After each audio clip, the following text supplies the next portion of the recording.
I would be remiss if I did not give this story a proper segment. Last night, when Ron Paul joined us, we led the show with this. Victor Bout, a.k.a. the Merchant of Death, warns Trump of assassination threat from the Biden administration. Quote, they would sooner end your life than let you stand in their way. Holy what? Yeah, we only briefly talked about it because Ron Paul was like, I don't know, man. So I want to read you this quote and tell you exactly what the Merchant of Death has said. Notorious Russian arms dealer Victor Bout says that he sent a message to former President Donald Trump warning him of the potential for assassination as efforts to prosecute the 45th president ramp up in 3 separate jurisdictions. Bout, nicknamed the Merchant of Death, was freed last year in a prisoner swap with WNBA star Brittany Griner, who is jailed in Russia after drugs were found in her luggage. Quote, I sent a telegram to former President Donald Trump. I believe his life is in great danger, Bout said in a video clip discussing the cable. Oh, just made it a little bigger. There you go. Probably easy to read. The indictment in New York will not end well. Where he returns to election campaigning, he will be destroyed. In a separate video clip of the same interview on the Russian 24 news channel, Bout says the New York case will not just end with Trump being convicted and barred from the election, but that most likely he will simply be eliminated there. Holy crap. This is ridiculous. Therefore, I think it's in the interests of all humanity, and primarily of the American people, to invite Donald Trump here to Russia to give him security and protection so that he leads this uprising against the globalists, and most importantly, does not allow the elimination of the American people. Excuse me. The Merchant of Death. Here's a copy of the telegram. No, man. A purported copy of the cable from Bout to Trump says Bout believes the former president's life is in danger because he tried to save the American people from the genocidal globalist cabal. Bout used language Trump often uses by referring to the swamp as the driving force behind the United States' descent into anarcho-tyranny. Bout said in the telegram that the Biden administration will not stop just by dragging you through the court prison industrial complex, adding that they would sooner end your life than let you stand in their way. Many of Trump's supporters believe the recent indictment by New York prosecutors, as well as a separate investigation into his final stages in Georgia, and a third investigation by a special prosecutor in D.C., are politically motivated attempts to take him off the board for the 2024 presidential campaign. I just go ahead and say, yeah, that's probably true. So let me see if I can read the actual telegram. All right, we're going to read it. Here you go. It says, wait a minute. This is a literal telegram. I thought he was talking about the app Telegram. No, he sent him a literal telegram. Dear Mr. Donald Trump, I believe your life is in peril because during your term in the White House, it's kind of hard to read, you had tried to save the American people from the genocidal globalist cabal.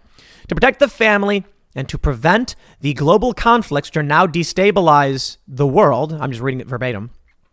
Now this evil swamp is destroying the last foundations of the American Republic. In fact, turning it to full-blown anarcho-tyranny. All right. The future of humanity and life is at stake. The Biden administration will not stop just by dragging you through the court prison industrial complex. They would sooner end your life than let you stand in their way. You will be welcome in Russia. You will have safe haven.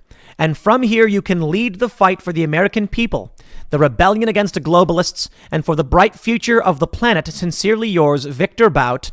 What it says, Lukov per Moscow. I can't read what that says. Okay. All caps lock, someone points out. Man, I'm not sure I'm convinced they will try to end Trump's life.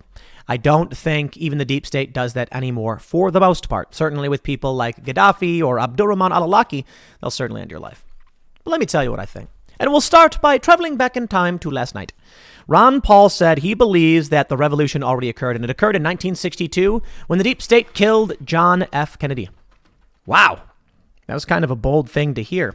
Now, we heard it on Tucker Carlson's show as well. He said I think it was a whistleblower from the CIA, said, yeah, basically the U.S. government took out John F. Kennedy.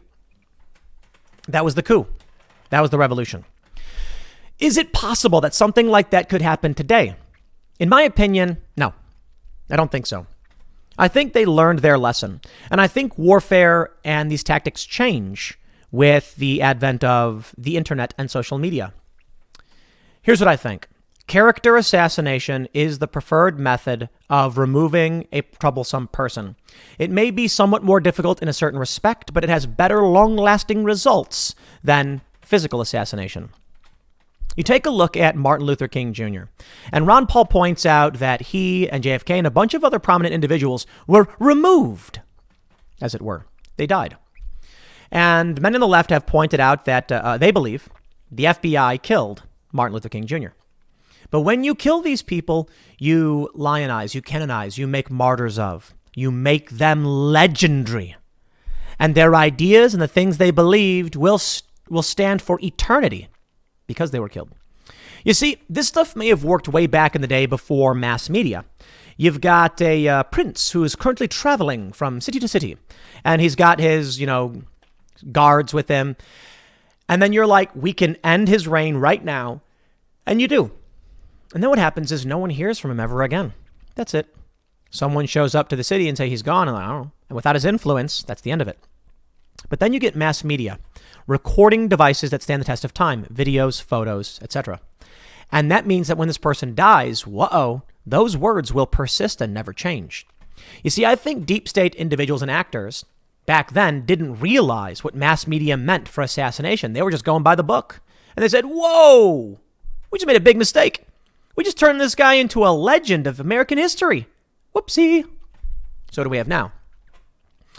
You look at someone like Julian Assange. They learned their lesson. They accuse him through the mass media of being a rapist, despite the fact it's not true. And the evidence and support doesn't matter. They'll just keep saying it over and over and over again. They then drum up bogus charges to lock him up.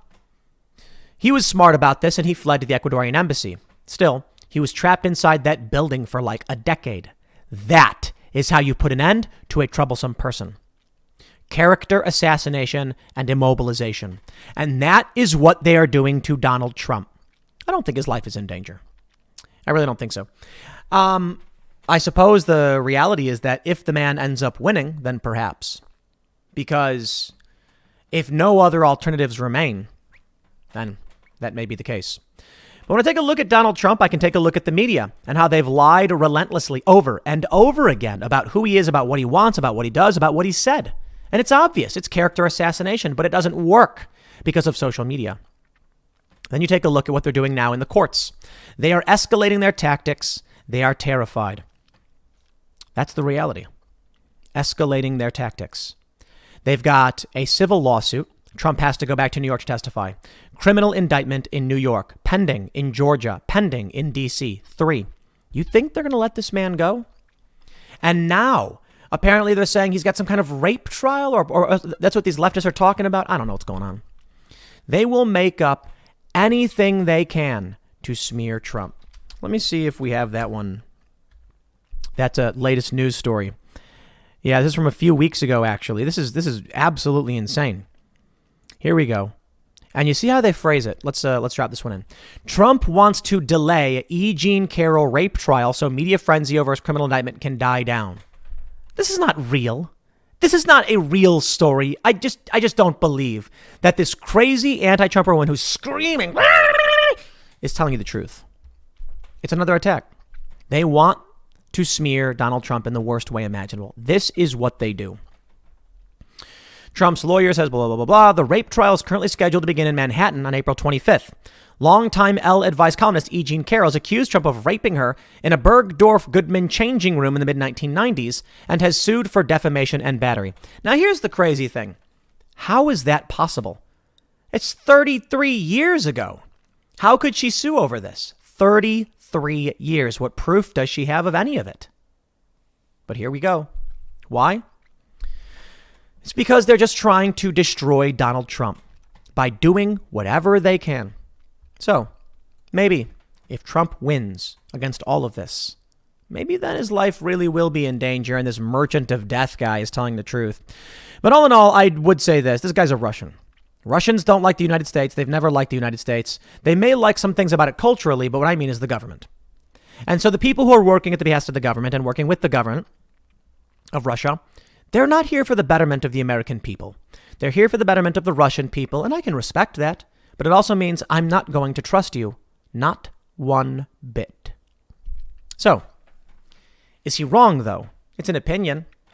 Would they try to end his life? Perhaps if he wins.